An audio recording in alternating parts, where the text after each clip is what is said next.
Do the words free time or relaxation sound foreign to you? Perhaps you've been stuck in the office too long, battling cyber threats or worrying about the next strain of ransomware. Let SoFos help provide peace of mind 24/7, 365 with cybersecurity delivered as a service. Because we want you to get back to your weekends, family dinners, and everything in between. And you'll get there with SoFos. Visit securityweekly.com/SoFos to learn more. If you work in security or IT and your company has Okta, this message is for you.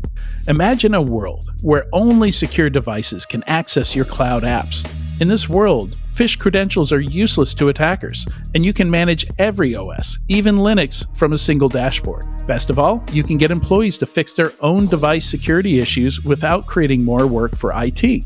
The good news is, you don't have to imagine this world. You can just start using Collide. Visit securityweekly.com/Collide to watch a demo today. That's securityweekly.com/KOLIDE. Welcome back to Enterprise Security Weekly. Join our Discord channel to chat with our host, ask questions, customize live stream alerts, and more.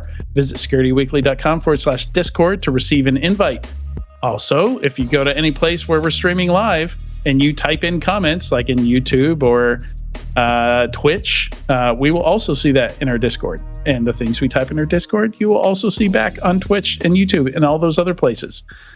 Because it's all tied in and we have really smart people that make stuff like that work. Now, for the Enterprise Security Weekly news, we're changing up things a little bit today. We have a guest co-host here. We have Allie Mellen from Forrester. Hello, Allie. Hey, thank you so much for having me. Absolutely. So you've been on a tear with your blog posts. You posted something about the Cisco acquisition of Splunk. And we talked a bit in depth about your, the blob that's poisoning the security industry post has elicited some responses from the industry, let's say. So it made sense to have you come on and to chat about that stuff. So that's what we're going to kick off today. Awesome. Happy to hear it. Yeah, it's been really it's been a busy couple of weeks. There are always, when it rains, it pours in security, right? Absolutely. Especially with those kinds of, with the stuff going on, like, we didn't know Splunk was going to happen. It's that's the fun part of being an analyst. Some of my favorite days were writing up acquisitions and doing deal analyses.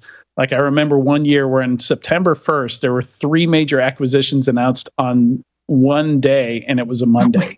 And it was a very crazy day. Yeah, that's a crazy day. Yeah. All right. So just to kick off here, let's start chatting about the Cisco acquisition of Splunk, biggest acquisition they've ever done. And if we're not mistaken, we were thinking on this last week. We think it's the biggest cybersecurity deal ever. Is that correct to your knowledge? To my knowledge, it is. Nothing offhand that I can think of was bigger than this one. This is definitely a huge acquisition, and I mean, it's also a huge inflection point for the SIEM market as a whole. I mean, this is a massive shift for so many of the clients that I talk to, so many practitioners. It's a pretty wild time, just given the scale of Splunk's user base and also just how dedicated they are, in particular at the practitioner level. And there's, of course, the joke going around that the reason, the rationale for this acquisition is that it was cheaper than paying the Splunk bill. It was Splunk really worth this much money, do you think? I mean, they made the deal, didn't they? If that's not a sign, then I don't know what is. But no, you're totally right. I mean, cost is the number one issue that I hear the most about with Splunk. The only thing second to that is a lack of innovation, to be honest, over the last 4 years. So it is a little surprising from that standpoint, because I do see practitioners who are kind of frustrated with Splunk from that cost standpoint and the lack of innovation, but still, they have a really strong hold on the SIEM market. I talked about this in the Forrester Wave that I did on security analytics platforms. By far, the biggest vendor in this space when it comes to just user base and fan base. So it's a big win for Cisco in a lot of ways, so long as they are able to approach it from the right standpoint, which kind of we'll see.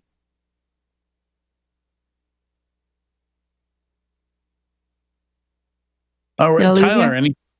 No, I was wondering if we lost Adrian for a second there. I was thinking surely somebody else is going to chime in here, so I'll just shut up. And therein lies the problem of only one person on the screen. Now we have a 4-up, much easier to see each other. Allie, I do have a quick question. I have also heard a lot of mumblings and grumblings post-acquisition about Cisco becoming the new IBM. And what I think is being said there is that that Cisco is the place where good products go to die or dead products go to rot. However you want to state that. Now, I don't know that I believe it, but you're going to have a lot more insight into, I think, some of the products and strategy from Cisco and where they're going than someone like me who's disconnected from their day-to-day. Can you give a little bit of commentary and color on the indirect answer to that question? I don't need you to say yes or no, but give me an idea of where you think the broader strategy for Cisco is headed, and is this something that they're going to be able to leverage well? Cisco's made a lot of acquisitions in security. They've made a lot of acquisitions overall, of course. Not all of them have been successful, to be honest. And there have been some that have lasted, like Duo Security is a great example of this. They've made that one work. But I think that practitioners have a right to be skeptical right now and have a right to be concerned and be very wary about the situation with Cisco. Now, the way that Cisco can get this right is by giving Splunk the freedom and the ability to continue to do what they do really well, which is make a very flexible offering that's valuable for clients. I think the biggest thing they need to focus on for customers, the biggest things they need to focus on are speeding up innovation and addressing the cost problem. If that's something that Cisco can bring to the table while still making sure that Splunk is able to deliver the way that they have in the past, that would be a huge win for Splunk customers as well. The biggest problem that I see is that there are a lot of security teams that just don't believe that that is going to be something Cisco is able to do, and they're already looking at alternatives. So Cisco has a long way to go to prove that they are able to handle this acquisition and that they're able to keep this product at the level of what practitioners expect and want it to deliver. And if they're unable to do that, it's going to be an enormous shift for the SIEM market. Yeah, and then what about strategically how it fits in? I feel like there's, and we've talked about this on the show, and I think you probably, actually, I'm pretty sure you listened to last week's show. I'm positive you listened to at least some of last week's show, where I made a fair amount of commentary about kind of this new center of gravity about large data sets and AI overlay on top of some of these large data sets. Is this the large data set or potentially the large data set infrastructure? Is this acquisition their version of that and remaining competitive in that storyline against the greater players like whoever, my brain is broken because I'm sick today, but Google, Microsoft, and Palo Alto, Snowflake, CrowdStrike, and all over. Players. Yeah. And no, 1,000%. That's what I was trying to come up with. Yeah, no, you're totally right. I mean, what's interesting is Cisco, so they had an XDR a couple of years ago. They recently relaunched their XDR offering. And one of the things that's happening in the XDR market right now is we see a lot of XDR vendors who are acquiring some type of log management offering to be a SIEM replacement or a SIEM alternative. CrowdStrike's an example of this, SentinelOne, Cyber. They've all done this. And then we see with Palo Alto, for example, them developing XIAM. Many of the vendors are trying to find an alternative to the SIEM, both for their own service that they're delivering and then also to sell as a product as a SIEM alternative. And Cisco needed that in some form. And so while this is kind of a surprising acquisition from that standpoint, just because it's Splunk and it's such a big and well-known brand in the security industry, it absolutely, from a strategic perspective, is a piece of the puzzle that they needed, that they now have, and that they need to incorporate and sell with their XDR offering so that they can have both pieces of the puzzle. The issue with the XDR market right now is that data is residing in XDR and it's residing in your SIEM, and it's costing you for both. And that is frustrating a lot of CISOs in particular. And so by being able to buy both from one provider, you can have the data stored in one place, but still accessed for the quality of detections that XDR gives, and then do all your other SIM stuff in whatever SIM replacement the vendor's offering. Yeah. One of the cool things about doing a live show is that you get to make blunders and you have excuses. So last week I made a blunder about Sentinel-1. And their wonderful AR person who I've known for over a decade reached out to me. I was like, you are wrong. So I wanted to kind of throw this out there because it's directly to the point that you bring up. And I hadn't really thought about it, to be honest with you. So last week I said that Sentinel-1 doesn't have a good database or set of a data spot or a SIM equivalent or a SOAR equivalent, something that kind of anchors the center of that data collection system that they can then layer AI analysis on top of. It turns out they do. I think it's called, they did an acquisition of Humio, I think it's called. I'd have to check my notes. No. So CrowdStrike acquired Humio and turned it into Here log I am blundering scale. twice in 2 weeks. It's CrowdStrike, not Sentinel-1. Sentinel-1 is Scalar, which is now Dataset. But to wrap it all together, they all have their own versions of this, which I find very interesting. Turns out I'm not as connected into the endpoint EDR, XDR side as I wish I was. But is there really a world where the data set of EDR and XDR merges with the cloud and infrastructure data set in a way that becomes a kind of a one ring to rule them scenario? Or will these two worlds stay separate and we kind of have two data planes? Like that's what they're telling me, is that they think that this stuff merges. And I'm not fully convinced that the user base, the use case, the data set, the AI overlay, the detection algorithms translate between the two. Of course, I generally don't know what I'm talking about, but I'm not convinced. So, no, I think it's a great question. When you are talking about cloud data, are you talking about from a cloud security perspective, or are you talking about SIM and the data that you're bringing into the cloud SIM? I'm more talking about infrastructure information, cloud-centric event information. So it does have some SIM storyline, right? But it's also the asset information, the context around what exists, the state of the assets in the environment, kind of being one picture and one dream. And then the XDR picture has always been a separate dream to me. But within the last week, I've started really getting beat up that, hey, this is actually a singular dream. And I'm kind of interested in trying to figure out how that works. Yes, absolutely. So from a detection and response perspective, absolutely, yes. It is. I mean, EDR vendors have been able to succeed because the endpoint is where attackers are targeting, because that's where the data has been. That's different now. The data is in the cloud. Attackers are now targeting the cloud. If EDR vendors want to continue to be a very large part of detection and response, they need to have a way to do detection and response in the cloud. We already see this with MDR vendors, especially. Many MDR vendors are starting to do detection for things like CloudTrail logs, because that's ultimately the next detection and response detection surface that they're looking at. So I do think that as a natural shift with XDR, approaching the cloud as another detection surface is a key part of that. That said, when it comes to things like asset data, misconfigurations, that type of thing, that's where you kind of get more into probably getting into something around like vulnerability management and some of the security engineering and architecture pieces, which as someone who focuses in detection response, I really want very little to do with. It's important, it has to be done, but I'd much rather focus on figuring out what the attackers are doing right now. Well, I think that's the R. Sorry, Adrian, I'm going to cut you off. I know I told you in back channel to take the next question, but I'm going to cut you off. I feel like Kanye West at the Grammys. I'm going to cut you off now, Adrian. No. So the R, though, is response.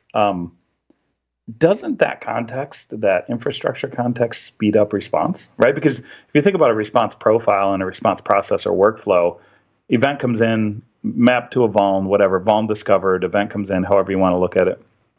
You need to go get a whole bunch of context, from state context to code context to, individual HR context. All that context kind of wraps together to make the R part of EDR, XDR faster. So wouldn't that context be an enrichment button that could help across the board? Definitely. Absolutely. It should be enrichment for an incident that makes sense for that particular incident should be included, just like it is with EDR and with traditional infrastructure. Not saying that it's always done well, because it's not, unfortunately, but that context can help so much and becomes even more important in the cloud because there's so much more going on, and it's so much of an unknown to many security operations teams who have so far really passed that back off to the cloud team.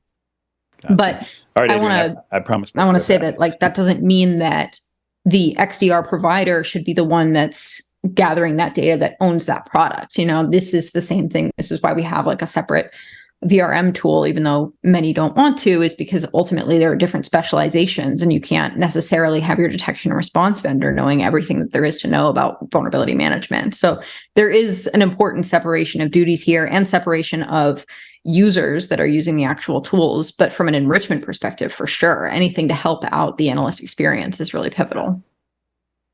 Yeah, right a boom and left a boom, right? Yep. So, so my first question: why Splunk with all the other ones that were potentially on the market here, right? Like they could have paid less for a Devo or less for a Sumo Logic. They wouldn't have got a SOAR tool with it though. So I don't know how important SOAR was also in this deal.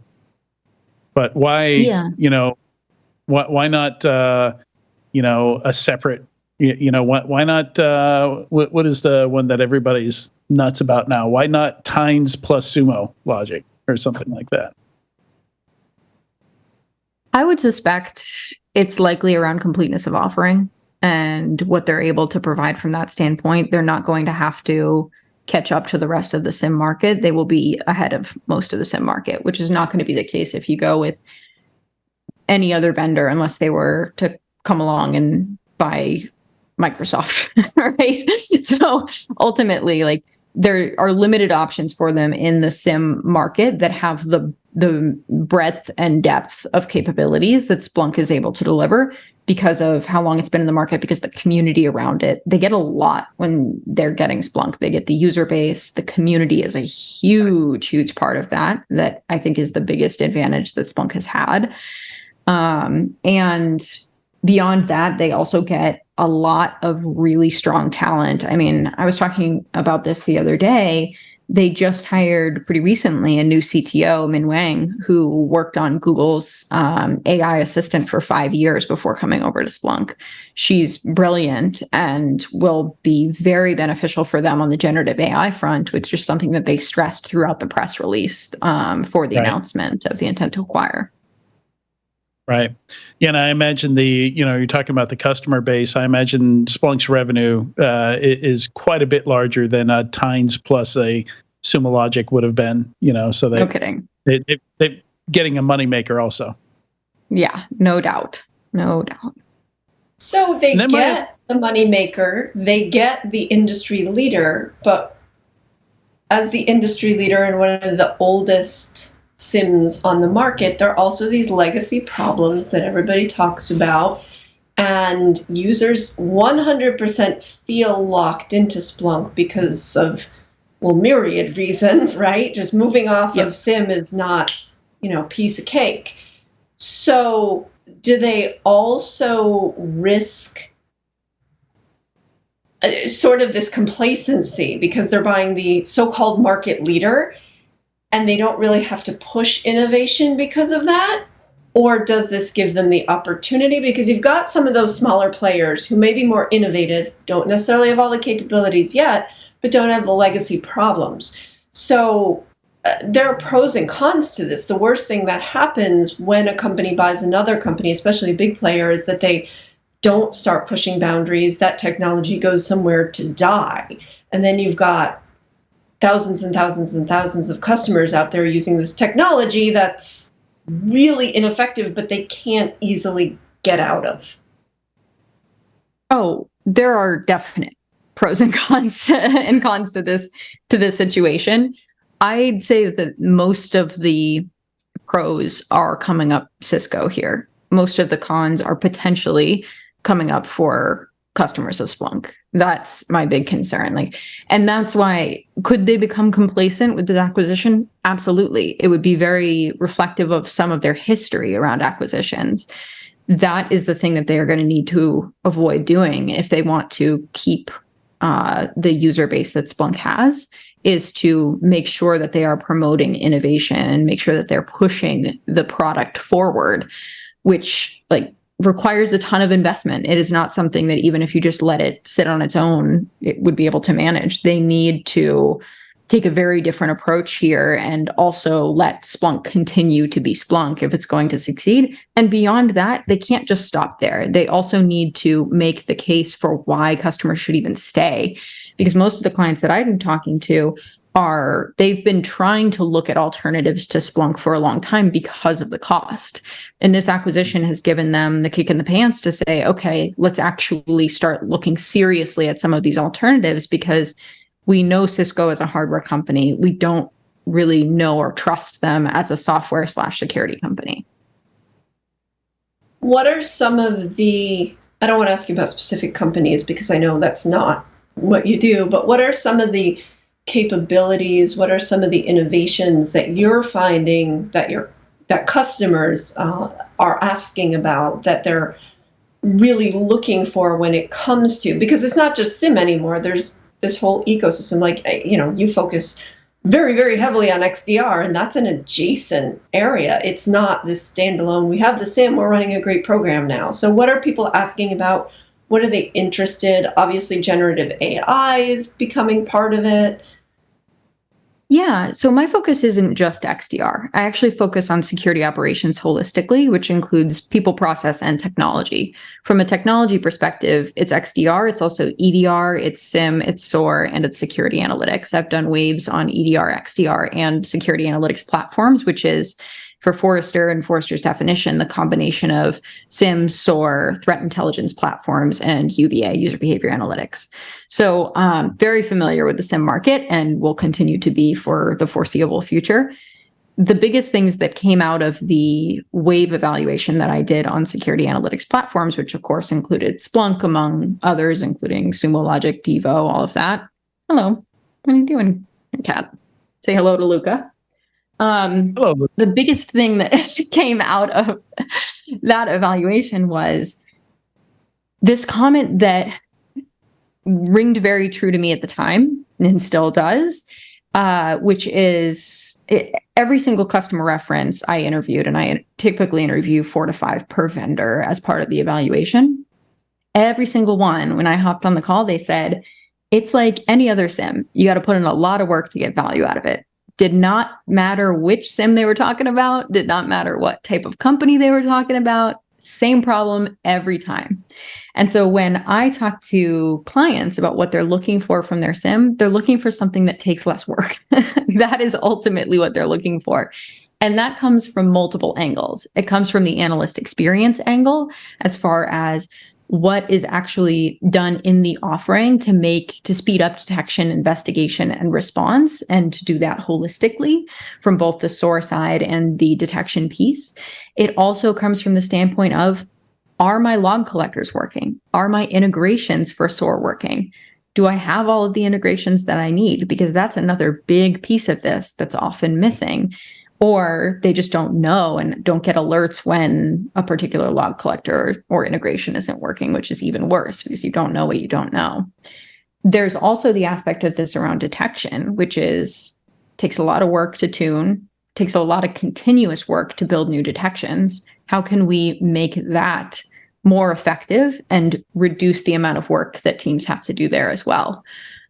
Those are just a couple of the angles, but by far the most common that I hear about. A lot of it is the work that we have to do around maintenance, and then the work that we have to do for actual detection and response.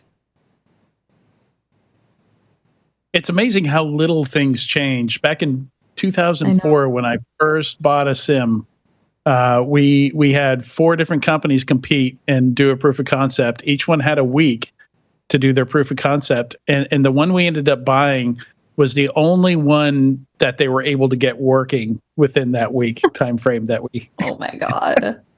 They literally brought in their own hardware with it pre-installed. Like they had all the prep time, like they could have had this just ready to go. Brought it in, 3 out of the 4 couldn't even get it up and running to where they could ingest any of our data by the end of the week. Well, this is the really funny thing because we talk, and I'm going to bring in the blob now. We talk a lot about capabilities that vendors. We need to shift there anyway because we're running out of time. Okay. Yeah. We talk a lot about the capabilities that vendors are able to provide through the tools. But when I'm talking to CISOs, that is just one of many things they care about. I usually end up bucketing it into 3 different parts. Capabilities, yes. Features, super important, right? Can you actually do the thing that I'm looking for the tool to do? But when it comes to making a buying decision, there are 2 others that are way more important and can affect the decision way more. Dependencies. How many people do I need to use it? Where is it deployed?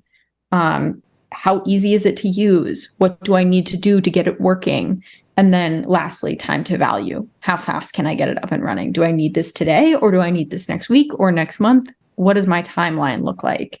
How long is it going to take me to do something like convert all of my Splunk queries over into this other SIMS query language? Those pieces come into play here as well. So we focus a lot on the capabilities, but that now, right? What? ChatGPT, I've seen that's a use case I've seen for ChatGPT is converting query language from it, like it actually knows because it's consumed their whole API documentation and their query documentation apparently. Which has so much potential because I get this all the time from a vendor lock-in perspective for queries and for playbooks. And so if you're doing playbooks as code and you can easily translate them into whatever other representation that other SOAR vendor has, it'll save so much time and make that migration process so much easier. Yeah, so I did have another question, and maybe you can pull it into the Blob conversation, but it seems like ChatGPT is one example, but there might be some opportunities here to kind of decouple and lessen some of the lock-in that we see from vendors. I know the technology's out there to where maybe I don't have to store all my data with a cloud SIM. Maybe they can. I know the technology is there where they can just use and consume the data where it sits. Like maybe some of my data is in an S3 bucket, some of it is sitting in Snowflake. I've got a bunch of different data sources. Do you see that happening where maybe a disruptive vendor comes in and says, you know what, bring your own data source. Like we're not going to charge you for storage.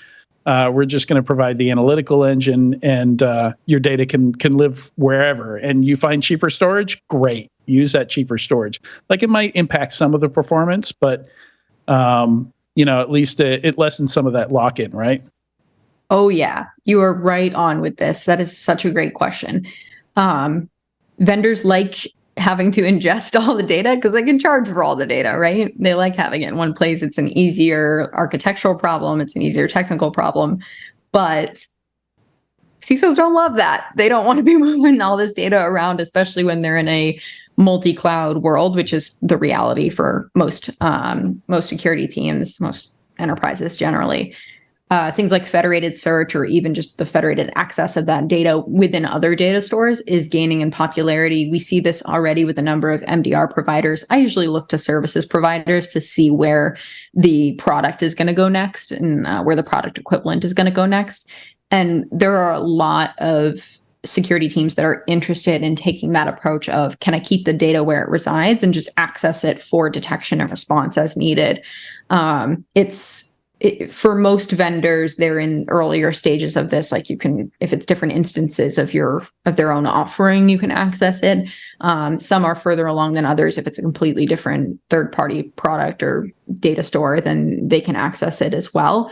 But there's a lot of drivers here from end users to have some type of alternative that's able to address that.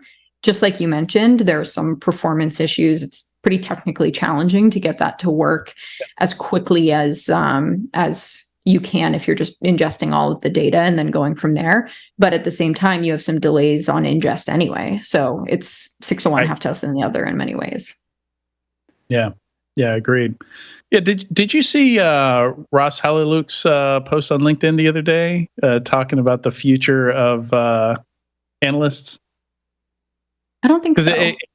It kind of pairs into this Blob conversation. Basically, he was saying, There's a lot of smart people with blogs out there, so the role of the analyst is going to be lessened in the future. And I kind of oh yes, I did see this. Yeah, I kind of thought he was actually countering his own argument, because he lists like 8 or 9 blogs. I was like, I don't have time to read 2 or 3 blogs, much less 8 or 9. Like to me, that's just more information want my analysts to ingest and analyze so that they can save me time, right? Yeah. And kind of cutting through the blob, that's going to be part of it. Are some of those blogs corporate blogs also? Like how much do you have to read between the lines? There's just I think it's more necessary than ever. So I have a question, Adrian, about the Blob, about exactly what the Blob is, because I've done a little bit of homework since my off the hip shots last week. And I love the concept, right? So things the Blob might say: SIM is dead, AI solves the detection problem, EDR coverage is enough, you don't need detection if you have good prevention. But what's disconnected from reality is that what they're selling there, what they're pushing there, does not match what the demand of the practitioner really wants is, right? And my question to you, Allie, is I agree with you 100%. Like the Blob is just spewing whatever's going to sell, right? That's 100% what they try to do there, whatever's going to hook. But isn't just the basic concept of what a market will bear and what they will and won't buy going to be enough to solve the Blob problem? Inherently, what I mean by that is if I go out there and I put out words like "you don't need detection if you have good prevention," and then they get hacked, right? The market will eventually come around to, yeah, you do. In the short term, it may be painful if they fall for that garbage that people are spewing. But doesn't the market have the ultimate say by just not buying? Right, buying exactly what they do want? Aren't they the power piece in this discussion? So in a perfect world, absolutely, they would be able to do that, right? But the problem is that this actually, there's a disconnect here where we think, or I guess the security industry and vendors think that what they are saying is effective and is causing people to buy, when in reality, at the enterprise level, it's not. It's not what's being said is not actually what's causing people to buy. It's the CISO or the security team going and putting in all of the legwork to actually understand what the product's capable of, digging behind all the BS that the vendor is saying. And so there's a ton of work going on in the back end by the CISO and by the security team to sift through, okay, I see 16 buzzwords, which one's actually relevant to this particular vendor? That's where the problem comes into play. Vendors can get such an advantage if they just stop doing this, but it's often a self-feeding cycle. And let's say hypothetically 10% of CISOs are also advisors or investors in vendors. How big of a problem is that? What do you mean? How big a problem is that? Right. Well, the performance of the product is not the only incentive, right? Like if I'm buying a product, I'm also an investor in, right? Like I'm seeing that more and more and more. I'm seeing VCs that have these huge CISO panels, a lot of CISOs working as CISOs, but also investing in products that they use within their company. So I worry there that there's incentive to look the other way on performance, on issues, on stuff like that, because they have other incentives in place. It's no longer. I can put a little bit of color there for you too. The best of the best recuse themselves from making the buying decision in that case, right? And there are plenty that I've worked with that do that. But the bigger problem I see are these larger syndicates of angel investors or groups of pre-seed investors that are 20, 30, 60 CISOs that come together, invest $5 million amongst them into a pre-seed product, and then proceed to everybody buy it, right? Now, yes, again, there's plenty that will recuse themselves and say, I'm going to let my team make the call. Yes, no, thumbs up, thumbs down. But if you don't think that stuff filters back indirectly through other channels, like it does happen.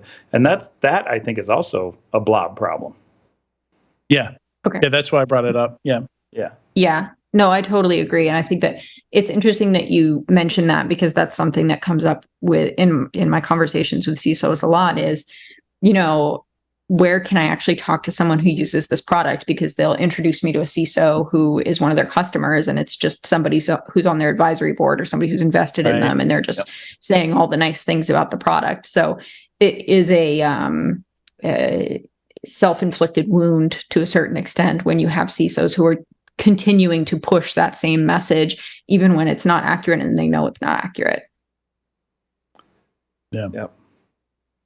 All right, we've only got a minute here. Anything else, Allie, you want to cover before we let you go? I think we covered a lot of ground. Thank you for having me on. It's always a pleasure. I did watch last week. I really like your show. So yeah, thank you so much as always. It's great to talk to you all. Yeah, so cool. Yeah, thank you for coming back on. If you want to hang on for 30 seconds, I'll go ahead and read us out here. So we do have some news stories queued up. If you want to check those out, you can go to securityweekly.com/ESW333. Those are all listed there. There's some funding, there's some acquisitions, there's some good essays, some new products to check out there. A great rant on very bad security awareness companies, and even a squirrel story about LinkedIn getting really weird. People oversharing on LinkedIn. That's a fun one. Number 18 there. Thanks for everybody watching or listening today. Thanks so much, Katie, Tyler, and Allie for joining me today. And yeah, it's been a great conversation. Thank you.